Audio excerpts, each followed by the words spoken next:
Thought he, by reason of this body of mine, a cloth so clean as this has lost its former character and become soiled.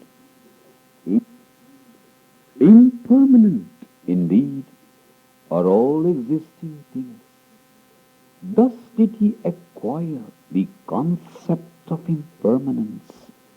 In consequence of this, in a later existence, removal of impurity became his salvation.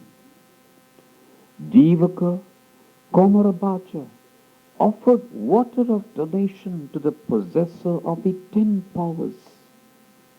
Said the teacher, covering the bowl with his hand, Jivaka, are there no monks in the monastery?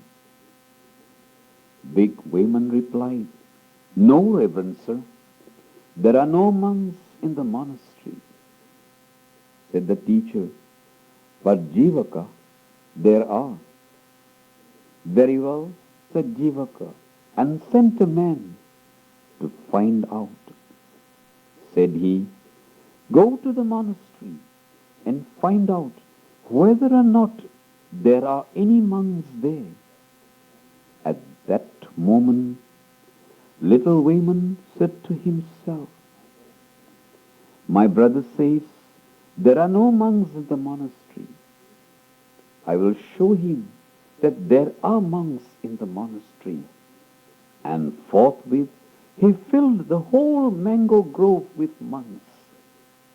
Some of them were making robes, others were dyeing robes, others were repeating the sacred texts.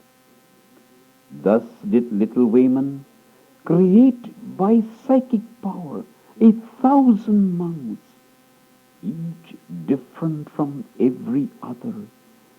So when Jivaka's messengers saw the numerous monks, he returned and told Jivaka, noble sir, the entire mango grove is full of monks, and right there, elder. Wayman, multiplying himself 1,000-fold, sat in the charming mango grove until he was sent for. Said the teacher to the men, go to the monastery and say, the teacher summons little Wayman. The man went and said what he was told to say. Thereupon the cry went up from 1,000 throats, I am little Wayman, I am little Wayman. The man returned and said, Reverend sir, they all say they are little Wayman. Said the teacher, well then go and take by the hand the first man that says, I am little Wayman, and the rest will disappear. The man did so. Immediately the 1,000 monks disappeared. The elder little Wayman returned with the man who came for him. At the end of the meal, the teacher addressed Jivaka. Jivaka, take little Wayman's bowl, and he will pronounce the words of thanksgiving for you. Jivaka took his bowl. The elder little Wayman, like a young lion, roaring lion's roar, pronounced the words of thanksgiving. Heedful among the heedless, watchful among the sleeping, even as a racer outstrips a hack, even so goes a wise man.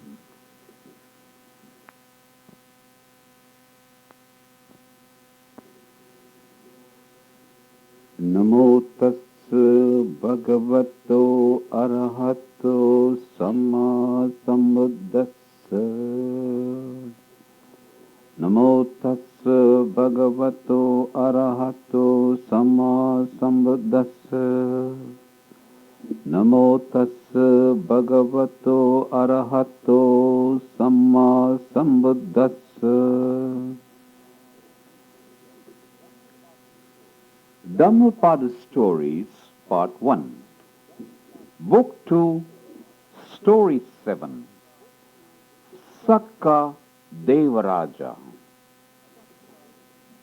A Lichavi prince named Mahali, who lived at Vesali, hearing the teacher recite the Sutanta entitled Sakka's Question, thought to himself, "The Supremely Enlightened has described the great glory of Sakka. Has the teacher seen Sakka, or has he not seen Sakka? Is the teacher acquainted with Sakka, or is he not acquainted with Sakka? I will ask him." So the Lichavi prince, Mahali, drew near to where the Exalted One was, and having drawn near, saluted the Exalted One and sat down on one side. And having sat down on one side, the Lichavi prince, Mahali, spoke thus to the Exalted One. "Reverend Sir, has the Exalted One seen Sakka, King of God?" "Yes, Mahali, I have indeed seen Sakka, King of Gods." "Reverend Sir, it must certainly have been a counterfeit of Sakka. For, Reverend Sir, it is a difficult matter to see Sakka, King of Gods." "Nevertheless, Mahali, I know Sakka. I know what qualities made him Sakka. I know by the cultivation of what qualities Sakka attained Sakkaship. Mahali, in a previous state of existence, Sakka, King of Gods, was a human being, a prince named Magha. Therefore is he called Maghava. Mahali, in a previous state of existence, Sakka, King of Gods, was a human being who in a previous state of existence gave gifts. Therefore is he called Purindada. Mahali, in a previous state of existence, Sakka, King of Gods, was a human being who gave alms assiduously. Therefore is he called Sakka. Mahali, in a previous state of existence, Sakka, King of Gods, was a human being who gave a dwelling place.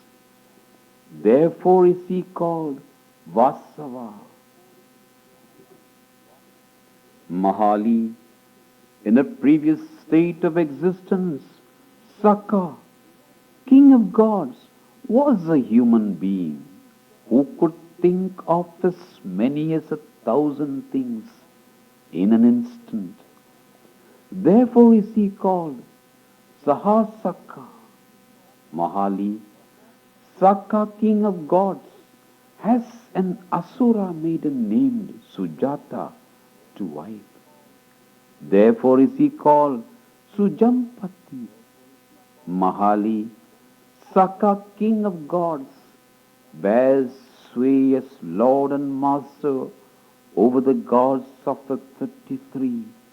Therefore is he called King of Gods. Mahali, Sakka, King of Gods, in a previous state of existence as a human being, took upon himself and fulfilled 7 vows. Because he took upon himself and fulfilled these 7 vows, Sakka attained Sakkaship. Now, what were the 7? So long as I live, may I be the support of my mother and father. So long as I live, may I honor my elders. So long as I live, may I speak gentle words. So long as I live, may I never give way to backbiting. So long as I live, may I live the life of a householder with heart free from taint of avarice, generous in renunciation of what is mine, with open hand, delighting in liberality, attentive to petitions, delighting in the distribution of alms. So long as I live, may I speak the truth. So long as I live, may I be free from anger. Should anger spring up within me, may I quickly suppress it.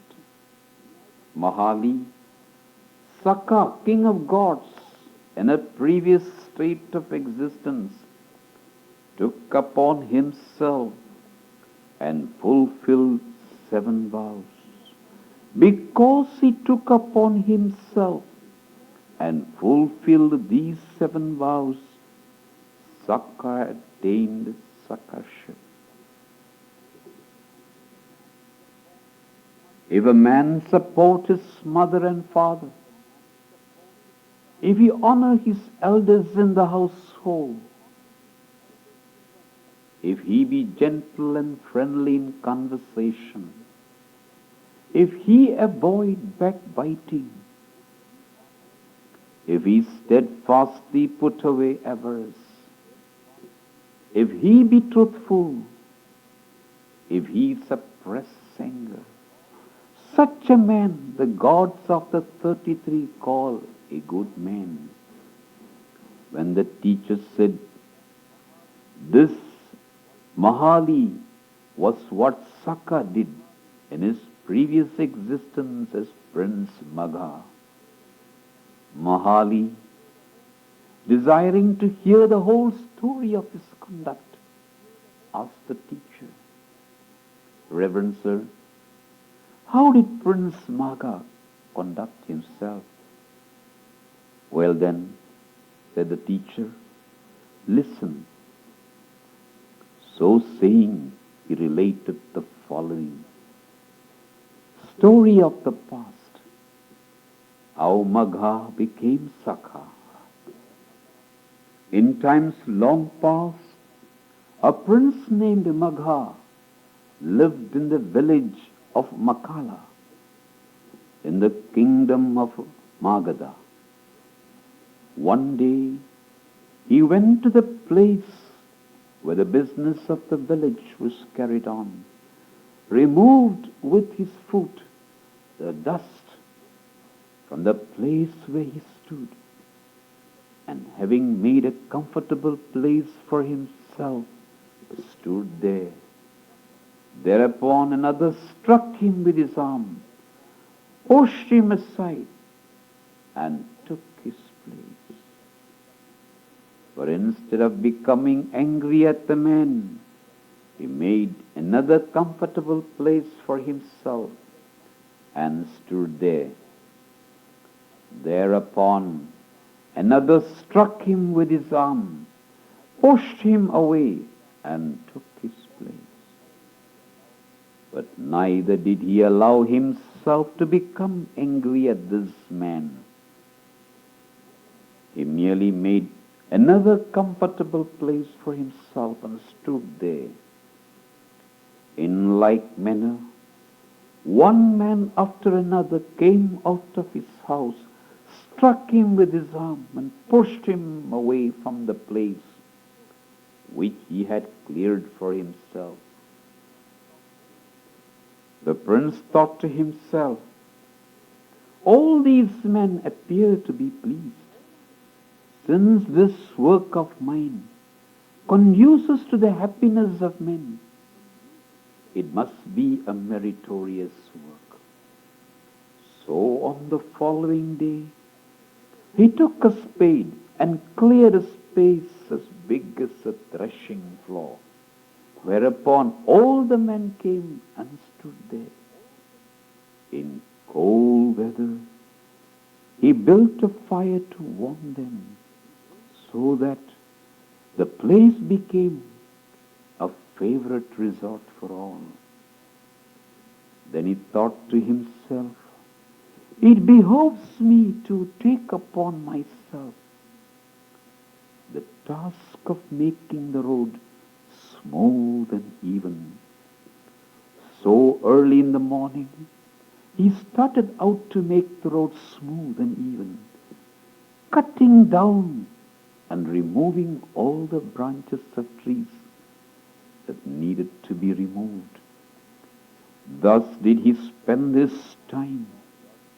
Another man saw him and said to him, "Master, what are you doing?" He replied, "Master, I am treading the path that leads to heaven. I also am your companion. Be my companion, Master. Heaven is a pleasant place for many." Seeing these two, a third man asked the same question, received the same answer, and joined them.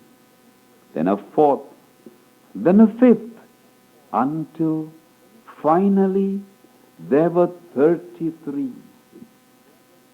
All these men worked together with spades and axes and made the road smooth and even for a distance of 1 or 2 leagues. The village headman saw them and thought to himself, "These men are all following the wrong occupation. If they would only fetch fish and flesh from the forest, or indulge in strong drink, or do something else of the sort, I should make something by it."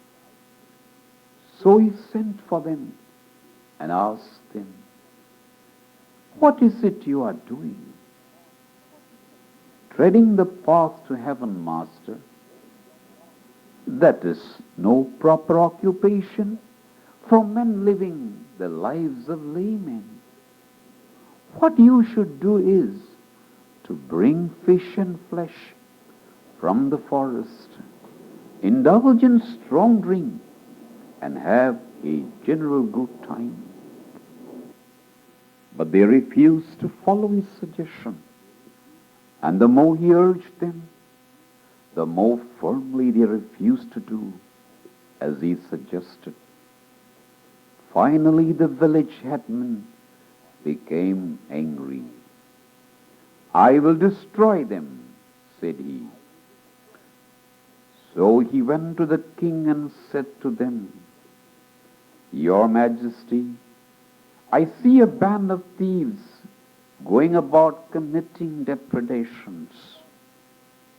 The king replied, "Go, catch them and bring them before me."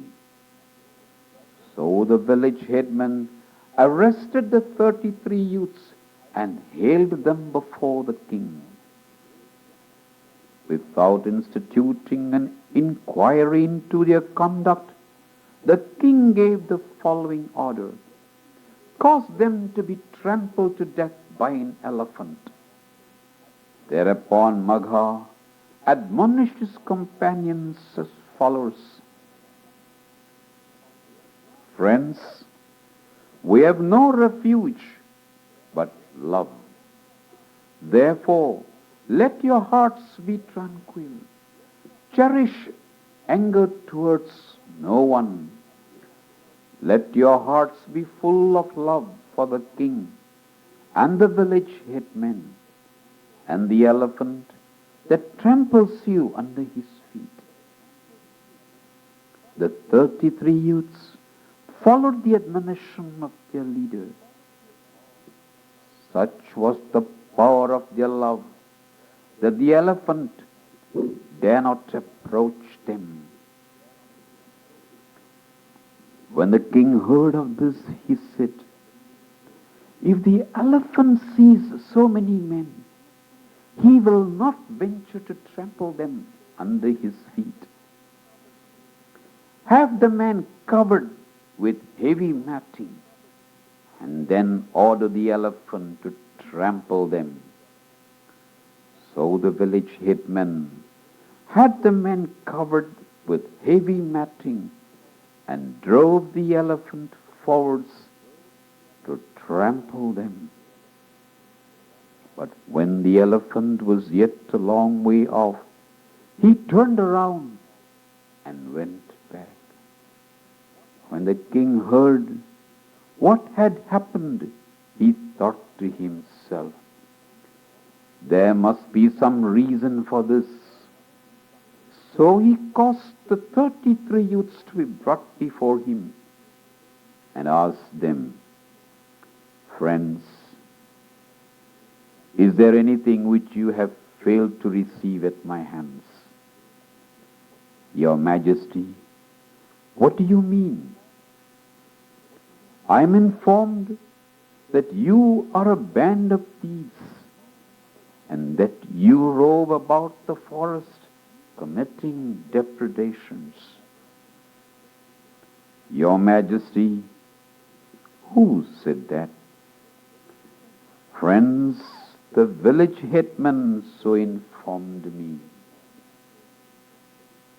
Your Majesty, it is not true that we are thieves. The fact is, we are clearing a path to heaven for ourselves, and we do this and that. The village headman tried to persuade us to adopt an evil mode of life, and when we refused to follow his suggestions, he became angry at us and determined to destroy us. That is why he said this about us. Friends, this animal knows your good qualities, but I, who am a man, was unable to discern them. Pardon me. So saying, the king made the village headman their slave, together with his children and wife, gave them a riding elephant, and presented that village to them to do with as they saw fit. Thought the 33 youths, even in this life, the advantage to be derived from the performance of works of merit is clearly to be seen. And mounting the elephant by turns, they rode about the village. As they went about the village, they took counsel together, saying, it is our duty to perform yet more abundant works of merit. What shall we do? Thereupon the following thought occurred to them. Let us build at the crossing of the 4 highways a rest house for the multitude, making it secure and strong. So they summoned a builder and ordered him to build a hall for them. And because desire for women had departed from them, they resolved to give women no share in the building of the hall. Now, there were 4 women living in Maga's house. Joy, thoughtful, good nurse, and well-born. Goodness went secretly to the builder, gave him a bribe, and said to him, Brother, give me the principal share in the building of this hall. Very well, replied the builder, agreeing to her proposal. Accordingly, he first marked a tree out of which to make a pinnacle, felled it and laid it aside to season. Then he hewed it and planed it and bored it, and having fashioned it in the form of a pinnacle, carved the following inscription on it: "This is the hall of goodness." Having so done, he wrapped it in a cloth and laid it aside. Now, when he had completed the hall, and the day came to erect the pinnacle, he said to the 33 youths, "Noble sirs, there is something we have forgotten." "What is it, sir?" "A pinnacle. Let us procure one." "It is impossible to make one out of a freshly hewn tree. We should procure for a pinnacle a tree felled long ago and laid away to season. What had we best do under the circumstances? If in anybody's house there is a completed pinnacle which has been laid away to season and which is for sale, that is the thing for you to search for." So they searched everywhere, and finding what they wanted in the house of goodness, offered her 1,000 pieces of money for it.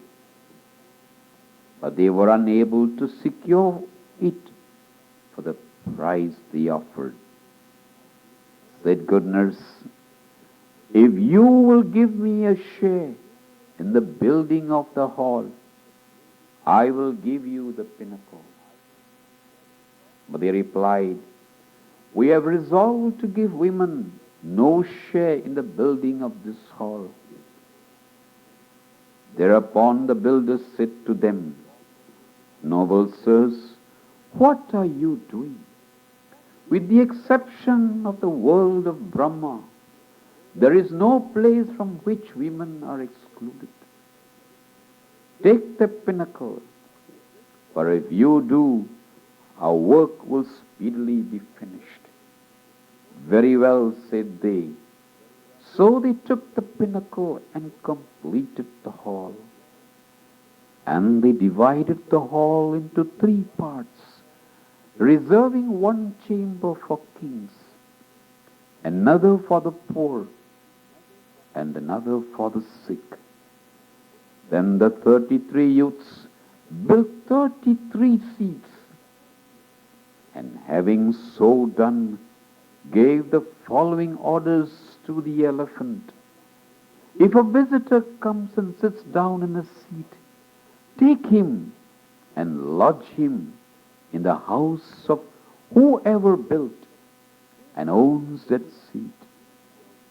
It then becomes the duty of the owner of that seat to see that his guest's feet and back are rubbed, to provide him with food, both hard and soft, and with lodging, to perform for him, in fact, all the duties of hospitality.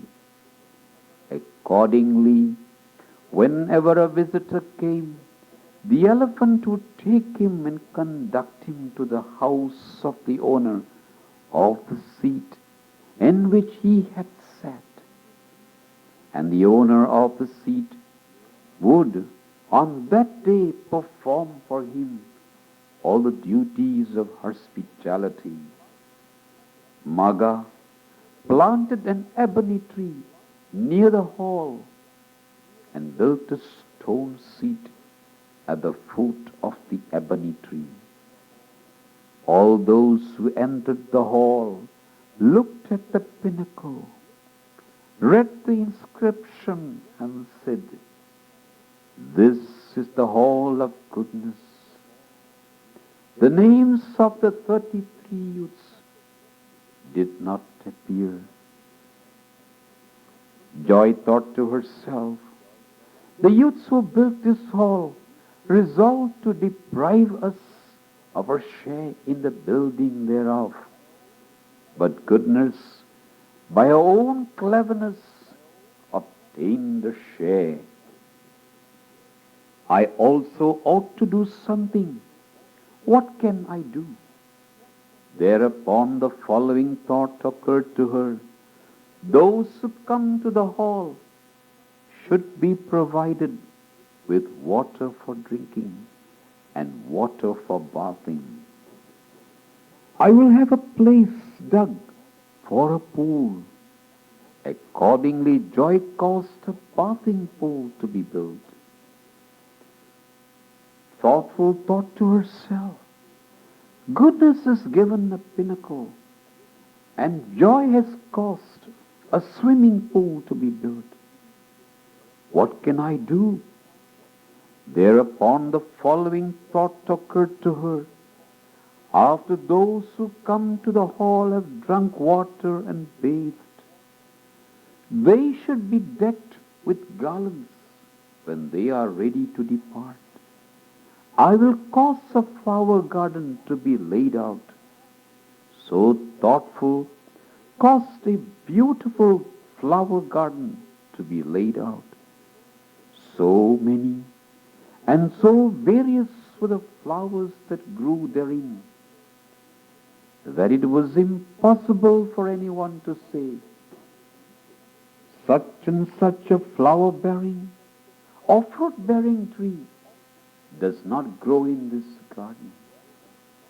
Now, Wellborn thought to herself, I am the daughter of the brother of the mother of Magha, and likewise the wife of Magha. The merit of the work he has wrought accrues to me only, and the merit of the work I have wrought accrues to him only. Accordingly, she did nothing.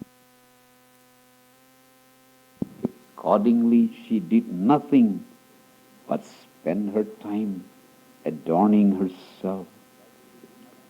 Thus did Magha minister to his mother and father, honor his elders in the household, speak the truth, avoid harsh words, avoid backbiting, put away avarice, suppress anger. Even thus did he fulfill the 7 precepts, as it is said, if a man support his mother and father, if he honor his elders in the household, if he be gentle and friendly in conversation, if he avoid backbiting, if he steadfastly put away avarice, if he be truthful, if he suppress anger, such a man the gods of the 33 call a good man. Having attained so praiseworthy a state, Magha, upon reaching the end of the term of life allotted to him, was reborn in the world of the 33 as Sakka, king of gods. His companions were likewise reborn there. The builder was reborn God with Sakka. Now at that time there were asuras dwelling in the world of the 33, and when they learned that new gods had been reborn there, they prepared celestial drink for them. But Sakka gave orders to his retinue that no one should drink thereof. The asuras, however, drank freely and became intoxicated. Thereupon Sakka thought to himself, why should I share my kingdom with these deities? Forthwith, giving a sign to his retinue, he caused them to pick up the asuras by the heels and fling them into the great ocean. So the Asuras fell headlong into the ocean.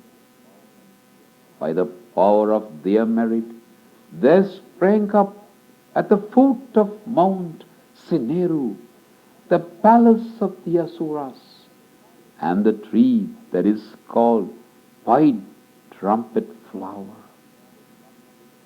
When the conflict between the gods and the Asuras was over, and the Asuras had been defeated, there came into existence the city of the 33. The distance from the eastern gate to the western gate was 10,000 leagues, and the distance from the southern gate to the northern gate was the same.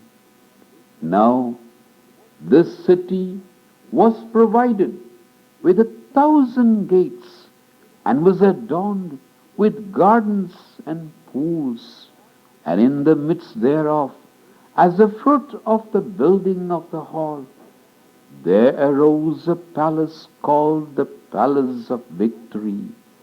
Its height was 700 leagues, and it was decked with banners 300 leagues long. On staffs of gold were banners of jewels, and on staffs of jewels were banners of gold. On staffs of coral were banners of pearls, and on staffs of pearls were banners of coral. On staffs of the 7 precious stones were banners of the 7 precious stones. Such was the palace that arose as the fruit of the building of the hall. 1,000 leagues was at its height, and it was composed of the 7 precious stones. As the result of the planting of the ebony tree, there arose the coral tree, 100 leagues in circumference. As the result of the building of the stone seat, there came into existence at the foot of the coral tree the yellow stone throne, of a reddish yellow color like that of the jasmine flower, 60 leagues in length, 50 leagues in breadth, and 15 leagues thick. When Sakka sits down on this throne, half its mass sinks into the ground. When he rises, it is all above ground. The elephant was reborn as God Iravana. There are no animals in the world of the gods. So when he went into the garden to play, he would quit his form as a god and become the elephant Iravana, 150 leagues in size. For the 33 youths, Iravana created 33 water pots, each 2 or 3/4 of a league around. In the center of all, Iravana created for Sakka a water pot called Beautiful. It was 30 leagues in circumference, and above it was a canopy 12 leagues in size, made entirely of precious stones. At regular intervals, about the canopy, there arose banners a league in length, made entirely of the 7 precious stones, and from the lower edge of each banner depended a row of tinkling bells, which, when they were shaken by the gentle wind, gave forth sweet music like the mingled strains of the music of the 5 kinds of instruments, or the singing of the celestial choir.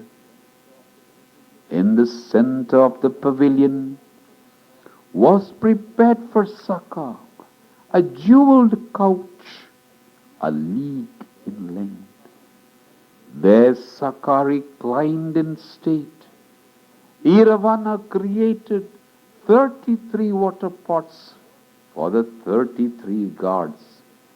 Each vessel bore 7 tusks, each 50 leagues long.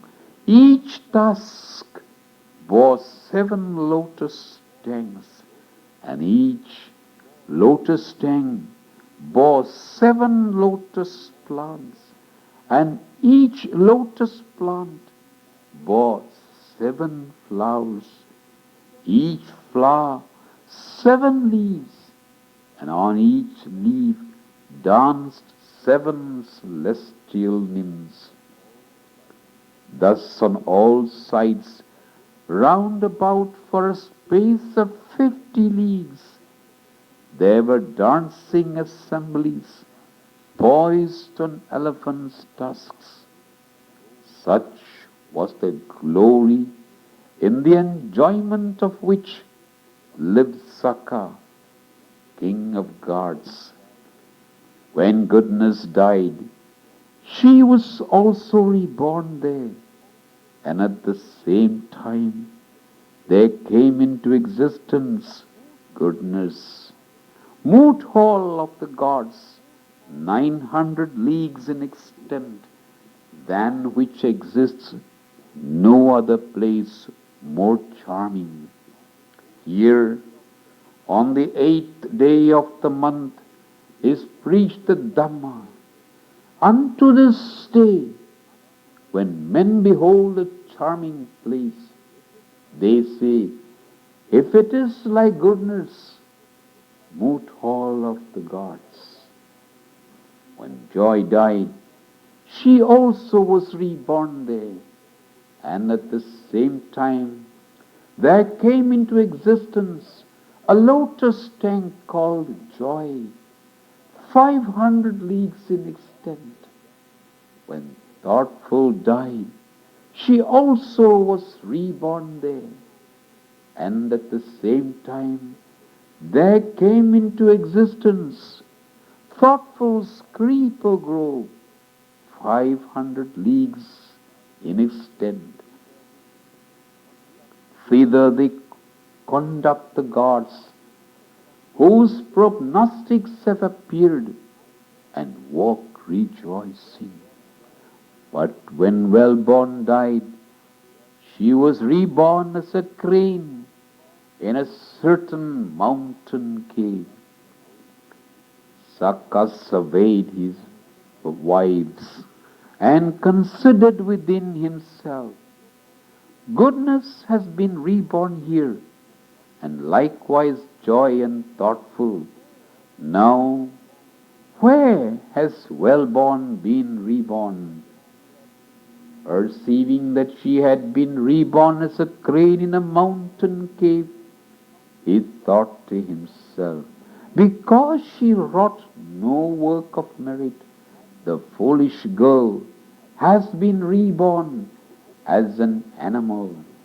It is my duty to have her perform some work of merit and bring her here. So saying, he laid aside his proper form, and assuming a disguise, he went to her and asked, what are you doing here? But Master, who are you? I am your husband, Magha.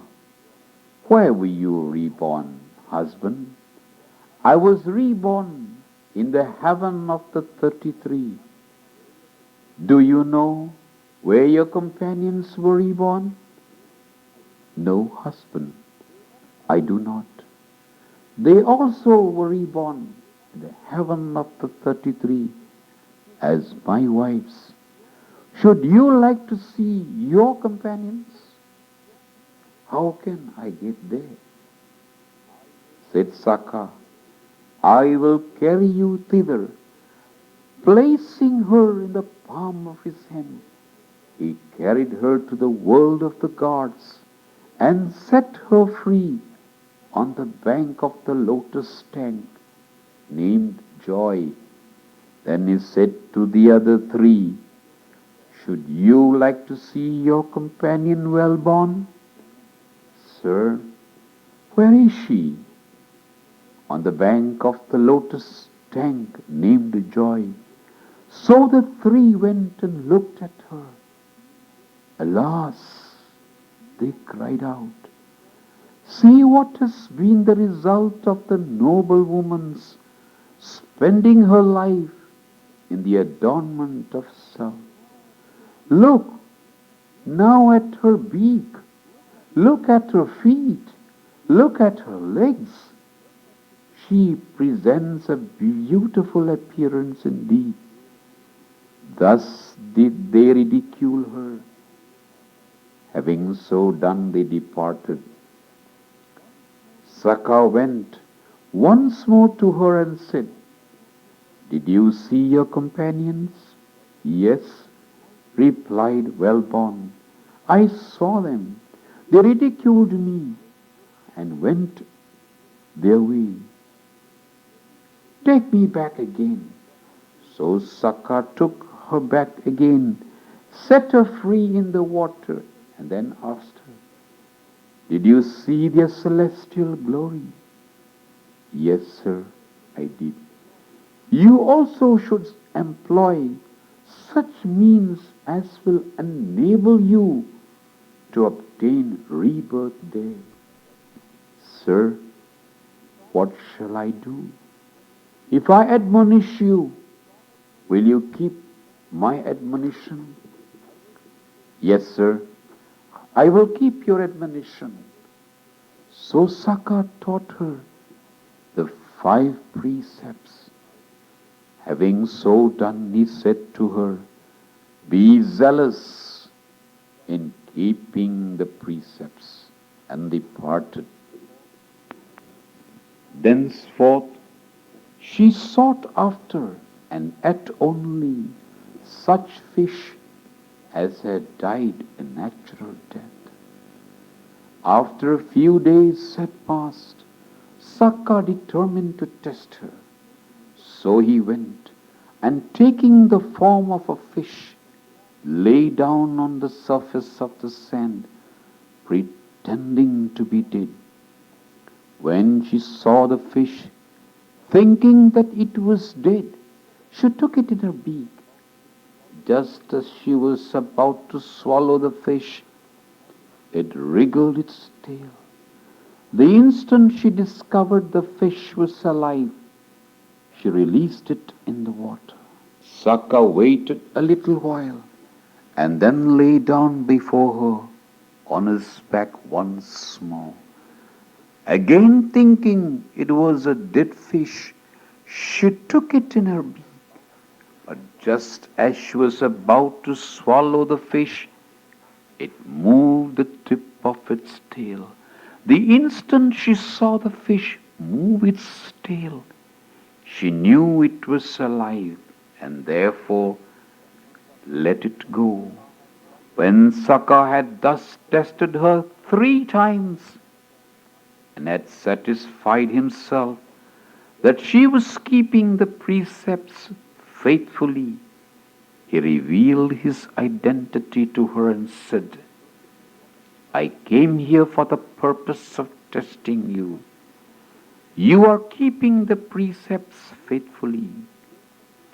If you continue thus faithfully to keep them, you will before long be reborn as one of my wives.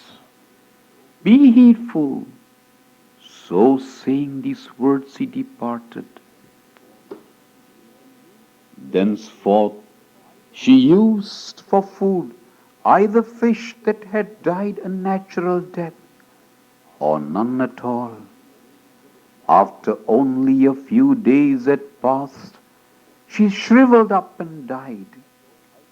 And solely as the fruit of her virtuous conduct was reborn at Benares as the daughter of a potter.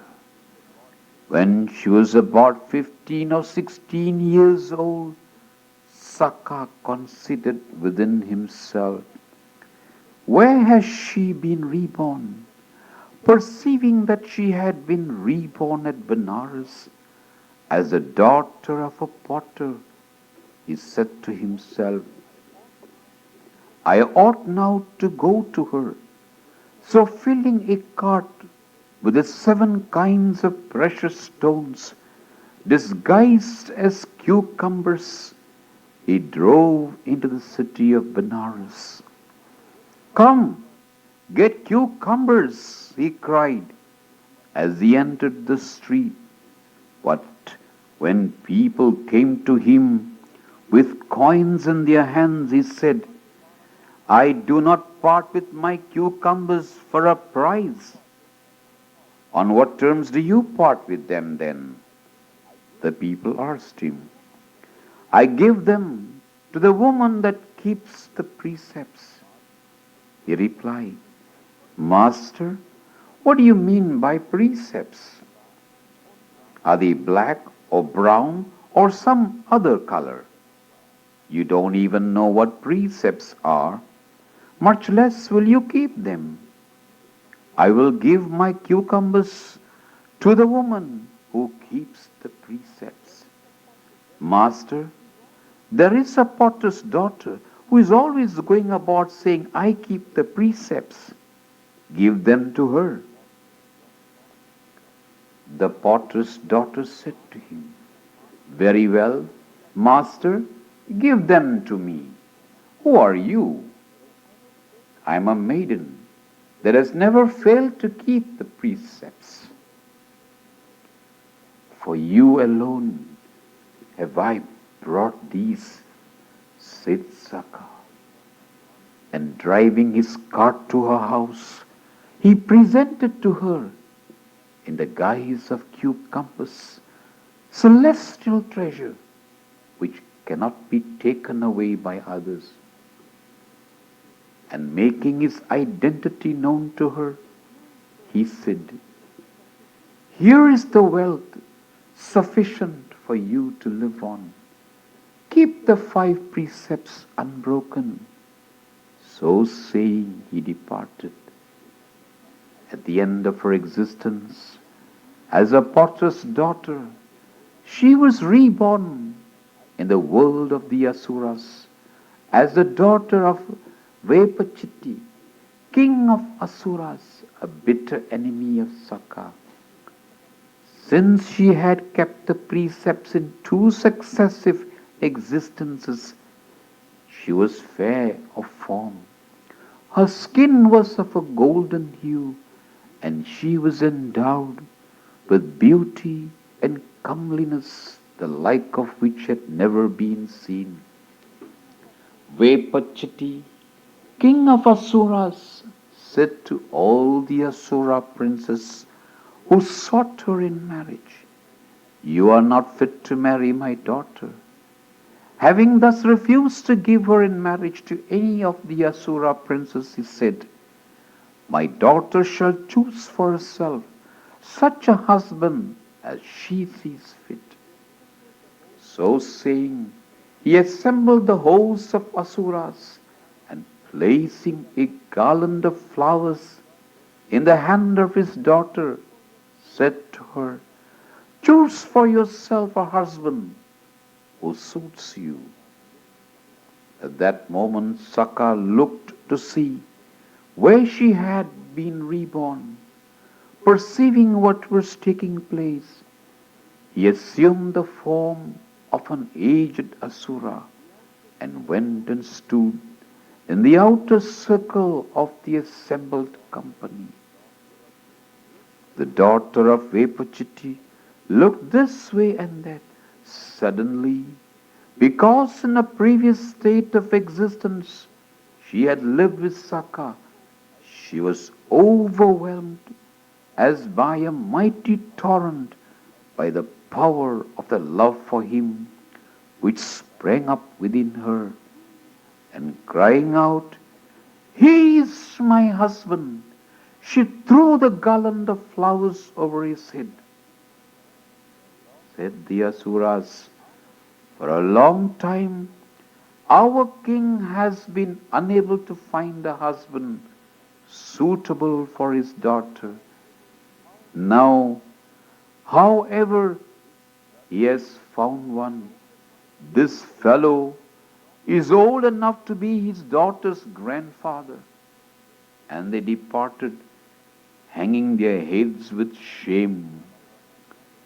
Sakka took her by the hand, cried out, I am Sakka, and flew up into the air.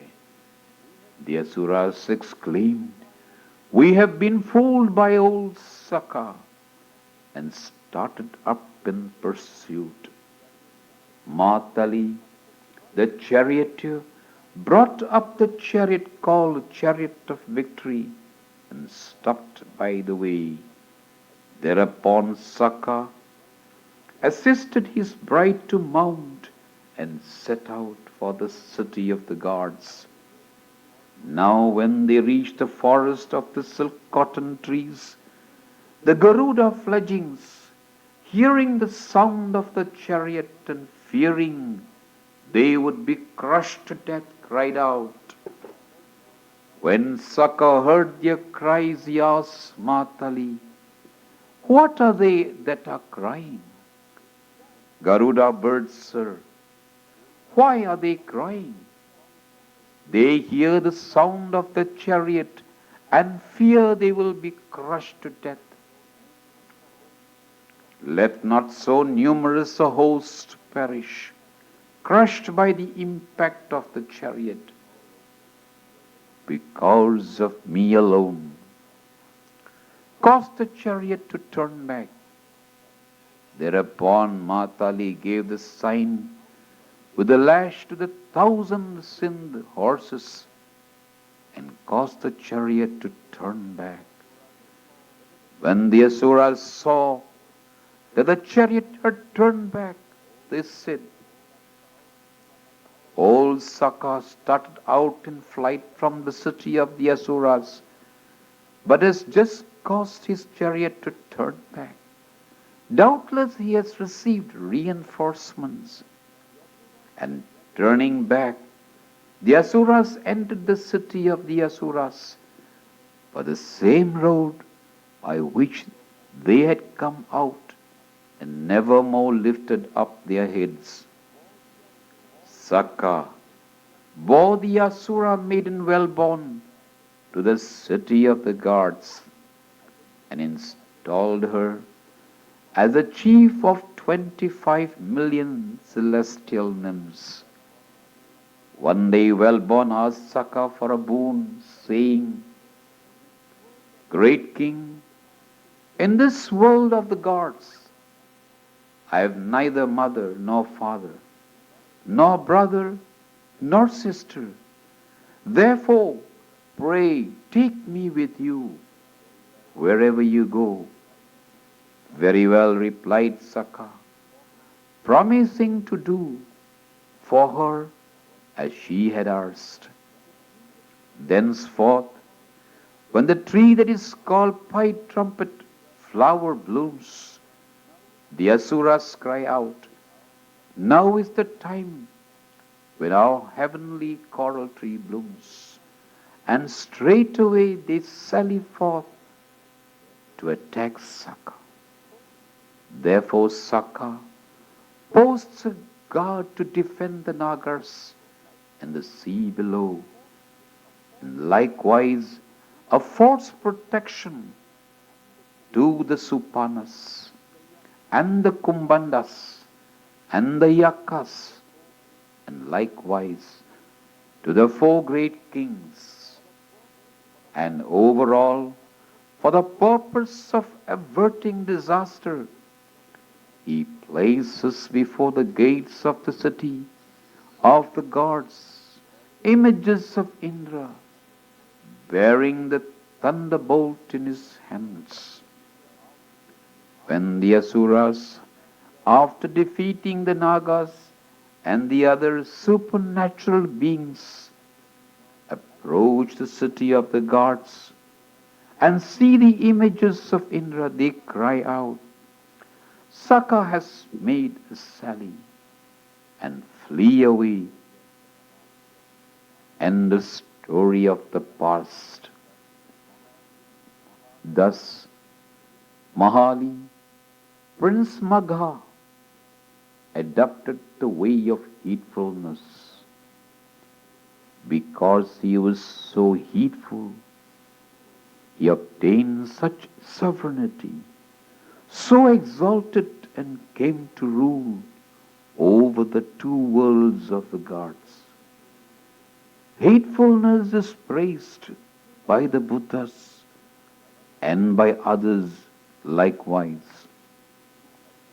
For it is through heedfulness that all attain the higher attainments, both those that are of this world and those that transcend this world.